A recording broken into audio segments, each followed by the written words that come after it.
Good afternoon, and thank you for tuning in to the Painted Lines YouTube channel. I'm Brock Landis. You can find me on Twitter at LandisBrock. That's at LandesBrock. As always, we appreciate the support, and if you're not subscribed to the YouTube channel, make sure you subscribe. We've got over 1,000 followers, and we're growing. Stay tuned, we'll tell you why the 76ers head coach Brett Brown is holding this team back. It seems preposterous that a head coach posting consecutive 50-win seasons, good for deep playoff runs, is not best suited for the Philadelphia 76ers. Nonetheless, Brett Brown, this organization's head coach for 6 straight seasons, is largely responsible for the Sixers' woes. The Philadelphia 76ers lack offensive identity thanks to Brett Brown's turnover-dependent philosophy and inability to form the right combination of players on the floor. Regardless of the stature of Brown's lineup this season, multiple players frequently cut in the lane and meet at the same spot. Players penetrate and pass until there is only enough time on the shot clock to hurl up a low-percentage shot on the floor. Brown's offense is littered with lazy passes, little to no off-ball movement, and incoherence. And no, the incoherence is not due to new personnel unfamiliar with how to play with one another. The same excuse was used the season prior when Philadelphia acquired Jimmy Butler, yet that combination of players never seemed to develop offensive cohesion. The Boston Celtics, the Los Angeles Lakers, the Miami Heat, and a handful of other teams are playing great basketball with almost entirely new lineups this season. Their coaches do not prolong the chemistry process nor make excuses. Rather, they hold their players accountable and form efficient combinations of players. Whether it be due to preference or Brown's philosophy, Joel Embiid is seemingly allergic to the paint this season. There is no excuse as to why one of the game's most dominant centers should be hovering around the perimeter for a majority of games, waiting just to launch three-point attempts. Not to mention he owns the lowest usage percentage of his entire career this season. Joel Embiid is scoring 9.3 points in the paint per game, his lowest mark since 2016.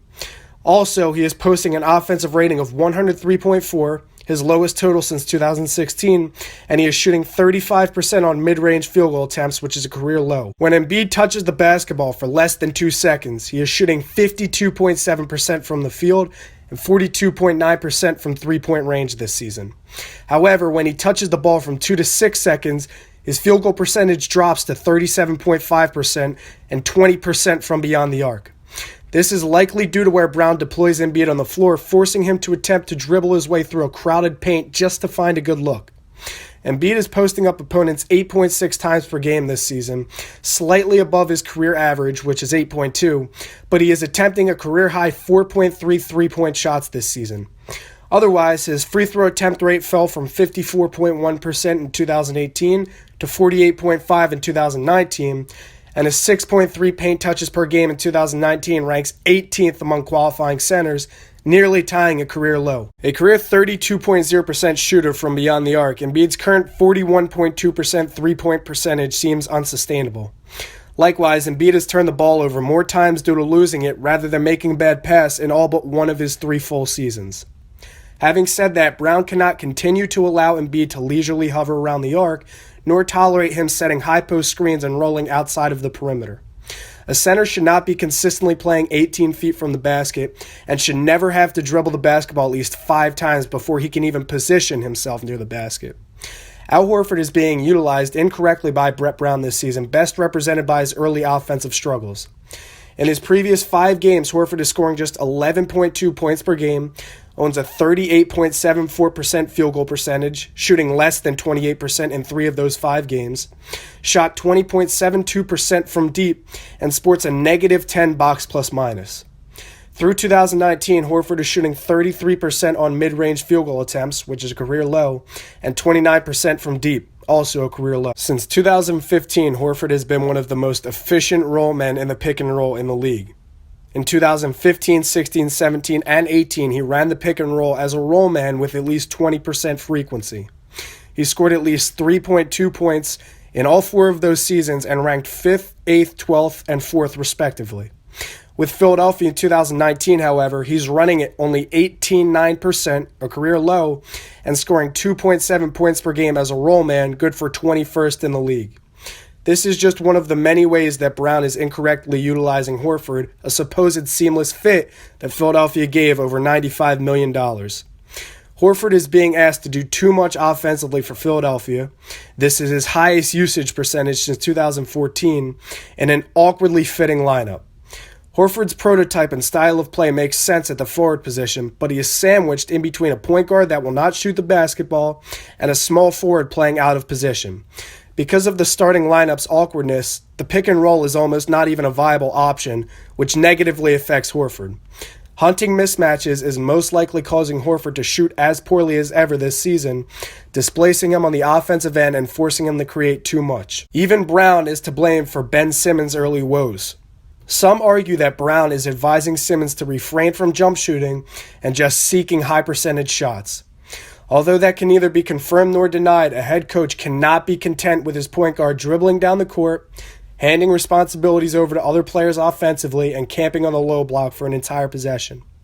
This offensive setup is a regular occurrence for Philadelphia, and even if it is Simmons' doing, a coach cannot recognize that and continue to allow it. Aside from Philadelphia playing a near 4-on-5 in the half court due to Simmons' negligence for creating and shooting, he has concerningly regressed in this offense. In 12 games through 2019, Simmons has a career-low offensive rating, a career-high turnovers per game amount and career-high turnover ratio, a career-low amount of assists per game and rebounds per game, a career-low field goal attempts per game, and a career-low usage percentage. Of course, playing a point guard that will not create a shot off of the dribble, run the pick and roll, or even shoot for that matter derails an offense. Regardless, though, Brown needs to hold Simmons more accountable, and he cannot grow content with his point guard being absent on the floor in the half court. Brown needs to demand more on offense from his cornerstone point guard or determine an offensive scheme that featured Simmons in the half court where he can make a consistent impact. Although there is no numerical evidence to suggest that Brown is negatively impacting Simmons' game, I think it is plausible. I subscribe to the belief that Brown is limiting Simmons' potential rather than faulting Simmons for not improving. Philadelphia has always had a turnover problem under Brett Brown, though, which limits the upside of this offense.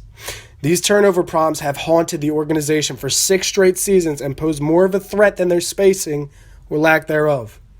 In Brett Brown's 6 seasons as a head coach, his team averages a turnover percentage of 19.38%. A turnover percentage is a representation of the amount of teams' possessions that end in a turnover.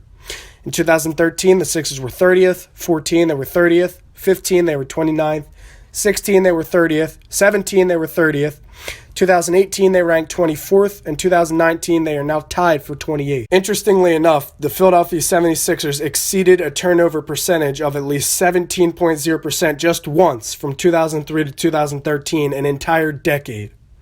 In addition, the Philadelphia 76ers owned the league best turnover percentage in 2010 and 11 and turned the ball over the second least amount of times in 2012. With Brown at the helm, Philadelphia turned the basketball over an average of 19.4 times per game for 6 seasons. This is by far the largest mark in the NBA. They ranked 30th, 29th, 30th, 25th, and 29th in all 6 of Brett Brown's seasons as a head coach in turnovers per game. Even the Houston Rockets, a turnover-prone team that spent 4 seasons among the top 6 in turnovers per game, decreased their total to 14.2 per game over the past 3 seasons. Philadelphia's offensive ball movement draws comparisons to Golden State's because of the volume of passes made, but regardless, the 76ers still give away the basketball way too frequently. The Warriors from 2014 to 2018 ranked top 10 in passes in every season. Philadelphia 2014 to 2018 ranked top 10 in passes every season, placing first in 2016 and 17. Can you guess which team ended their possessions in a turnover more often, though? If you guessed Philadelphia, congratulations, they owned a turnover percentage of 16.44 throughout those 5 seasons. This is significantly greater than Golden State's turnover percentage of 14.66 over those 5 years, despite making a similar number of passes per game. Brown is often given the benefit of the doubt due to the hand he was dealt by an organization undergoing a rebuild, which would be okay if players' ball security did not improve when they departed from Philadelphia. But unfortunately for Brown's sake, this is yet another trend that reflects poorly upon his offensive philosophy. Almost every serviceable player that has departed from Philadelphia under Brett Brown turns the ball over significantly less in different threads. This list, comprised of former Philadelphia 76ers players, represents their individual turnover percentage in Philadelphia and then in comparison to theirs in new organizations. T.J. McConnell went from 17.2% to 13.1%. Dario Saric went from 14.9% to 12.8%. Robert Covington went from 15.16 to 12.5. Jeremiah Grant went from 13.4 to 9.9. Michael Carter-Williams went from 16.35 to 14.5. And Jahlil Okafor went from 17.3 to 15.0. With the exception of Carter-Williams, none of these players' usage percentages with Philadelphia indicate that they were thrust into a role too large to handle. The turnover percentage representation is useful enough, but the disparity is even greater when identifying total turnovers. Philadelphia's front court has been riddled with turnovers under Brown, which seems to drastically decrease for players when they depart. Joel Embiid, from 2016 to 19, has turned the basketball over 601 total times, 3.6 a game. Jahlil Okafor, from 15 to 17 with Philadelphia, 218 total turnovers, 2.1 per game. But from 2017 to 19, he's only turned it over 85 times, 0.85 per game. Nerlens Noel from 14 to 16 with Philadelphia, 333 total turnovers, 1.9 per game. From 2016 to 19, 109 total turnovers, only 0.8 per game. Richaun Holmes from 15 to 17 with Philadelphia, 112 total turnovers. From 18 to 19, 62 total turnovers. In fact, only 3 players in NBA history average more turnovers per 100 possessions than Embiid. The argument can be made that Embiid is a turnover-happy center that struggles to identify double teams and does not have full control over his body yet. I counter by proposing these trends, which indicate that a plethora of Browns players struggle and continue to do so in Philadelphia, turning the ball over, but they seem to disappear under different coaches. This is glaring with a lot of Philadelphia's big men under Brown, which suggests that he is sending them to the wrong spots with out-of-position tasks or infusing them with the wrong combination of supporting talent. Furthermore, the front court is not the only area of concern for Philadelphia, as their backcourt has greatly struggled turning the basketball over. Dario Saric in 16 turned it over 183 times, 17, 148, and then in 18 with Minnesota only 72 times. Jeremiah Grant in 14, 85 times with Philadelphia. In 15 with Philadelphia, 110 total turnovers. In 16, only 41 with Oklahoma. 17, only 54 with Oklahoma. And 18, only 67 with Oklahoma. J.J. Redick for a decade turned the ball over 72.5 total times per season. In 17 and 18 with Philadelphia, he did it 103 and 101 times. For Saric, he played 28 minutes a game for Philadelphia, 23 for Minnesota, and 27 for Phoenix. Saric played 68 games for Minnesota in 2018, turning the ball over only 1.1 times per game, a career low. If he played 14 more games, making it 82, turning the ball over 1.1 times per game, his average, he would have amassed 87.4 turnovers. That is nowhere near his 183 and 148 2 seasons prior in Philadelphia. With regard to Grant, he played 24.2 minutes in Philadelphia, where he averaged 1.4 turnovers per game. And ironically, in Oklahoma, Grant played the same amount of minutes, yet decreased his turnovers per game to just 0.7. These trends overwhelmingly disprove the hypothesis that Brown's players were turnover prone and he was dealt a bad hand. Sure, Brown was tasked with coaching and developing low-caliber players, but all of his teams turned the ball over at a rate greater than any other team in the NBA for 6 straight seasons, essentially. This is a painfully obvious reflection of the system he runs rather than the personnel he is working with. Turnovers are incredibly problematic. They lead to defensive displacement, miscommunications, and waste possessions. Did I mention you are giving the other team the basketball at the expense of nothing? This is all the more problematic given the Sixers' defense against opponents when they turn the basketball over. In 2013, the Sixers allowed 19.2 points per game off of turnovers, 30th. In 2014, they were 30th. In 15, 29th. In 16, 29th. In 17, 27th. In 18, 23rd. In 2019, currently tied for 23rd.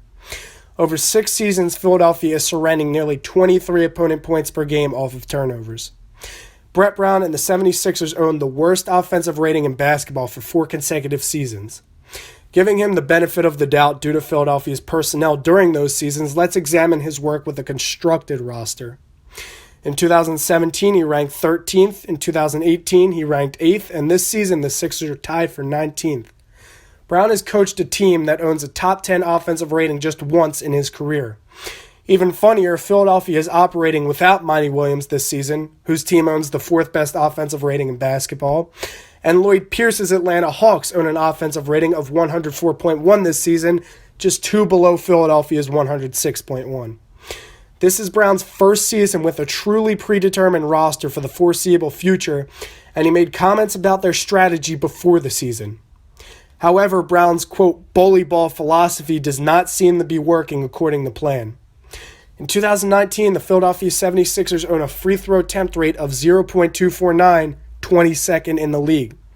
On the other end, they're allowing opponents a free throw attempt rate of 0.342, which is league worst. Brown is a fine enough coach and an even better person, but this Sixers team will only go as far as he lets them.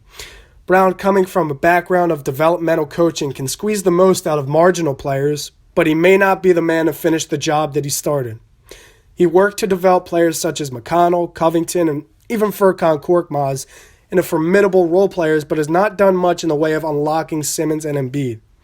There is seemingly no better coaching alternative at the moment, so Brown is forced to solve the Philadelphia 76ers' early problems. Can he do it, though?